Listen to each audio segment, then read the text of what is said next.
Merhaba arkadaşlar. Tek Otentik Takı Tuku Takıntı kanalına hoş geldiniz.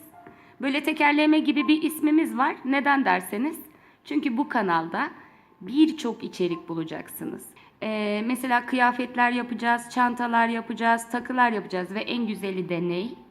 Bunları artık kullanılmayan eşyalarımızı değerlendirerek yapacağız çoğunlukla.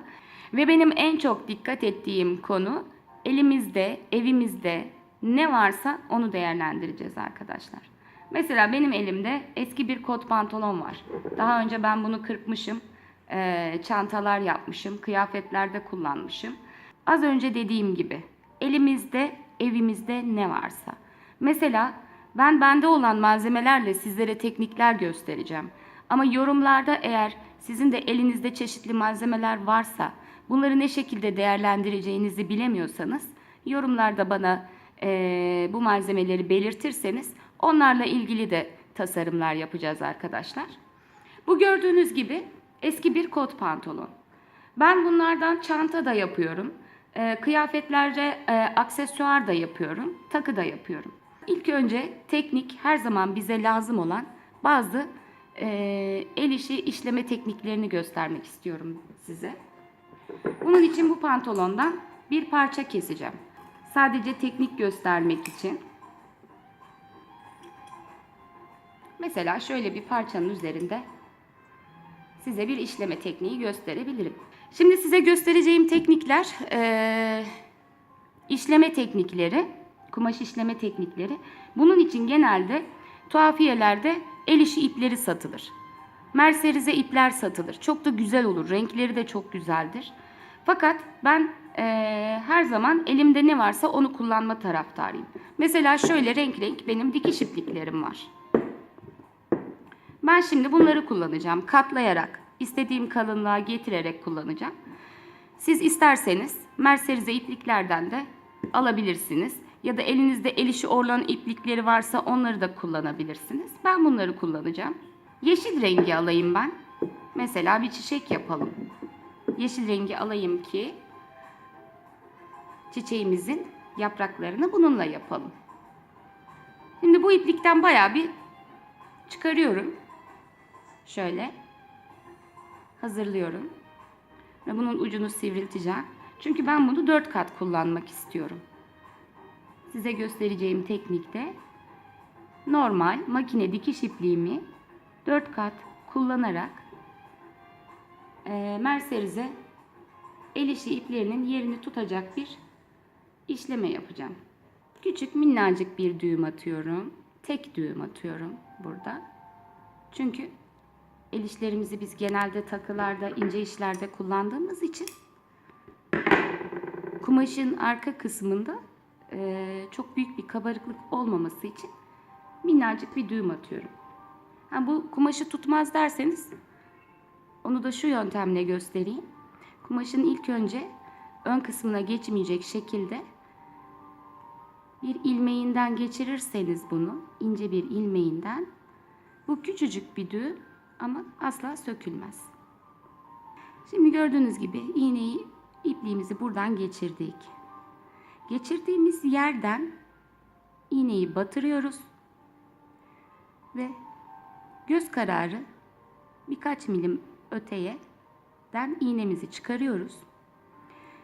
Çıkardığımızda şurada kalan dipten gelen ipi iğneye doluyoruz ve şu kısmı, bakın şu kısmı ellerimle tutarak bu ipliği çekeceğim. Bakın. İlk halkamız oluştu. Ve yine ipliğin dibinden batıyoruz. Belli bir mesafede. Bunu siz ister 2 milim, ister 3 milim, ister 4 milim yapın. Şu ipi şöyle iğneye doluyoruz ve çekiyoruz.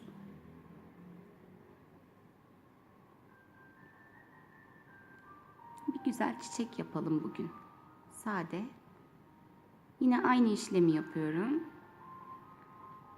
Biraz eğim veriyorum. Çiçek dalı olacağı için eğim vererek gidiyorum. Siz eğer isterseniz bunu kumaşın arka tarafına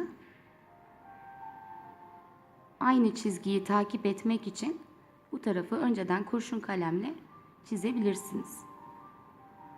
Ama ben böyle çizmeden doğaçlama gidiyorum bugün. Daha sonra o çizmeleri de, o çizgiyi takip etme yöntemlerini de tarif edeceğim.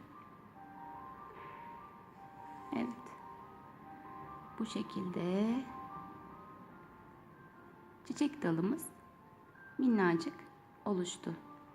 Ve hazır yeşil iplik benim elimdeyken buna bir de yaprak yapalım.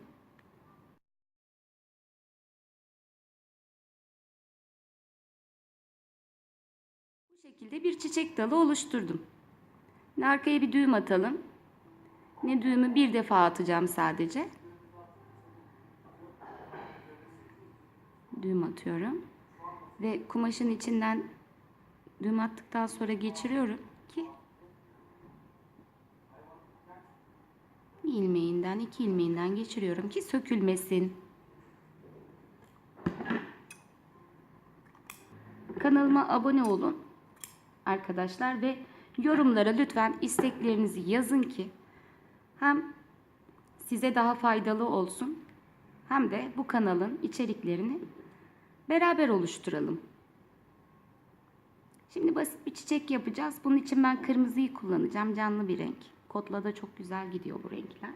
Yine küçük bir düğüm atıyorum arkadaşlar. Düğümün fazlalığını keselim. Şimdi size daha sonra göstereceğim gül modelleri, çeşitli çiçekler olacak ama ben basit bir çiçek yapmak istiyorum ilk etapta.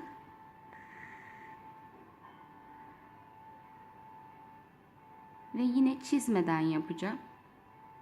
Karşılıklı kullanacağım. Mesela çiçeğin ilmeği biraz büyük olsun istiyorum. 5 milim kadar ben ileriye batırdım iğnemi o yüzden. Bakın şöyle.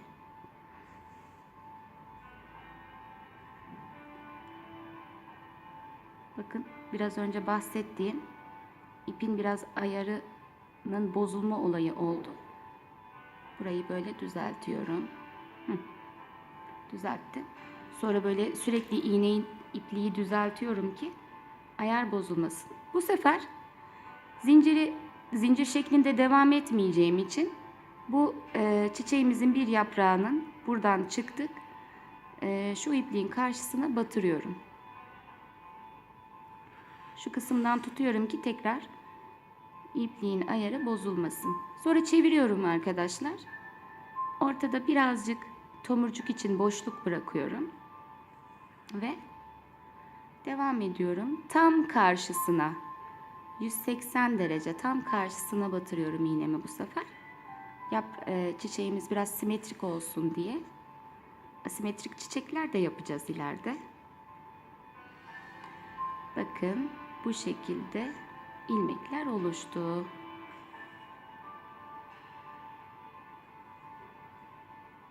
Ve yine bu iki yaprağı ortalıyorum.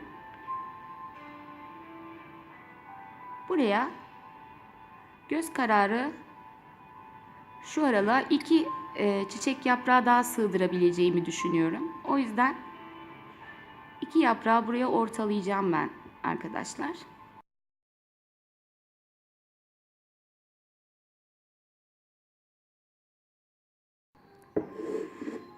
Şimdi çiçeğimizi yaptık. Çiçeğimize tomurcuk yapmayı göstereceğim arkadaşlar.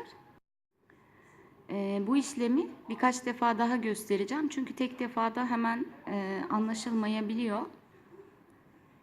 Bakın böyle bir tomurcuk yaptım. Şimdi ikinci tomurcuğu da yapalım. Arkadaşlar. İğneyi buradan çıkarıyoruz ipliğimizi tamamen. Bakın şöyle parmağımla bunu tutuyorum bu kısmını. Şimdi iğneyi şu yönden bir şöyle sarıyorum. Bir de şöyle sarıyorum. Sonra iğneyi buraya batırıyorum. Direkt burayı bol bırakmayalım. İğneyi geçirmeden önce şu kısmı dibe indiriyorum. Dolaşmasın diye. Ve iğneyi tekrar aynı yere batırıyorum.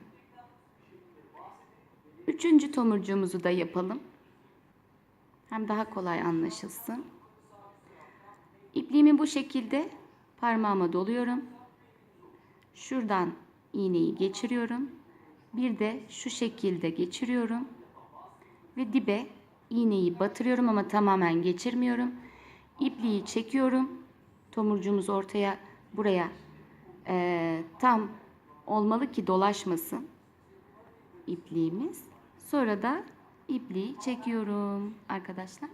Düğümümüzü de atalım. Hemen. Gördüğünüz gibi küçücük minnacık bir işleme yaptık.